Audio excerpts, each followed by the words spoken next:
Good day and welcome to Mrs. Bam's Study Notes. Today's topic is the Bobo doll experiment.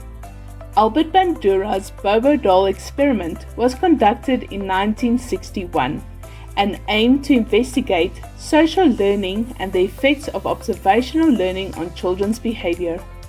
The experiment had 72 children participants from Stanford University's nursery school. 36 boys and 36 girls between the ages of 3 to 6.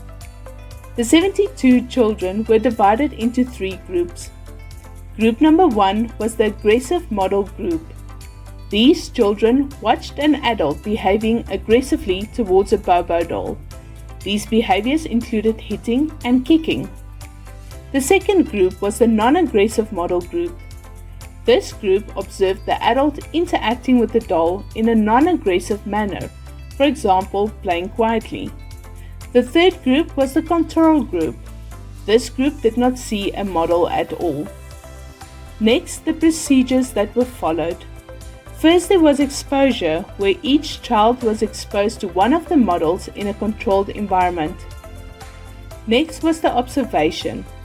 After watching the model, the children were taken to a playroom with various toys, including a Bobo doll, and their behavior was observed. Lastly was the behavioral assessment. The children's actions were recorded and categorized to measure imitative aggression, non-imitative aggression, and other behaviors. The findings were as follows. After watching the adult, the children were allowed to play with the Bobo doll themselves.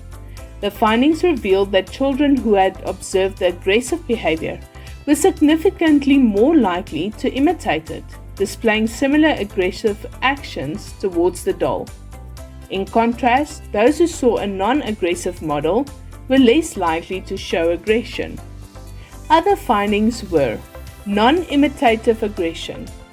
The aggressive model also influenced non-imitative aggressive acts, where children displayed novel aggressive behaviors not seen in the model's actions.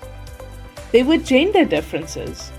Boys were generally more aggressive than the girls, but the girls also showed imitative aggression, especially when the model was female. The boys were more likely to imitate physical aggression. It was also noted that the accusation of aggressive behaviors did not necessarily mean that a child would definitely imitate what they have seen. In conclusion, the experiment demonstrated that children can learn behaviors through observation and imitation, supporting Bandura's theory of social learning. In other words, it underscores the idea that children can acquire new behaviors simply by watching others, rather than through direct reinforcement. This emphasizes the importance of modeling and reinforcement in the acquisition of new behaviors. Overall, the Bobo doll experiment highlighted the powerful role of observational learning in shaping behavior. This influenced fields such as psychology, education, and media studies. Join me again for Mrs. Bam's Study Notes.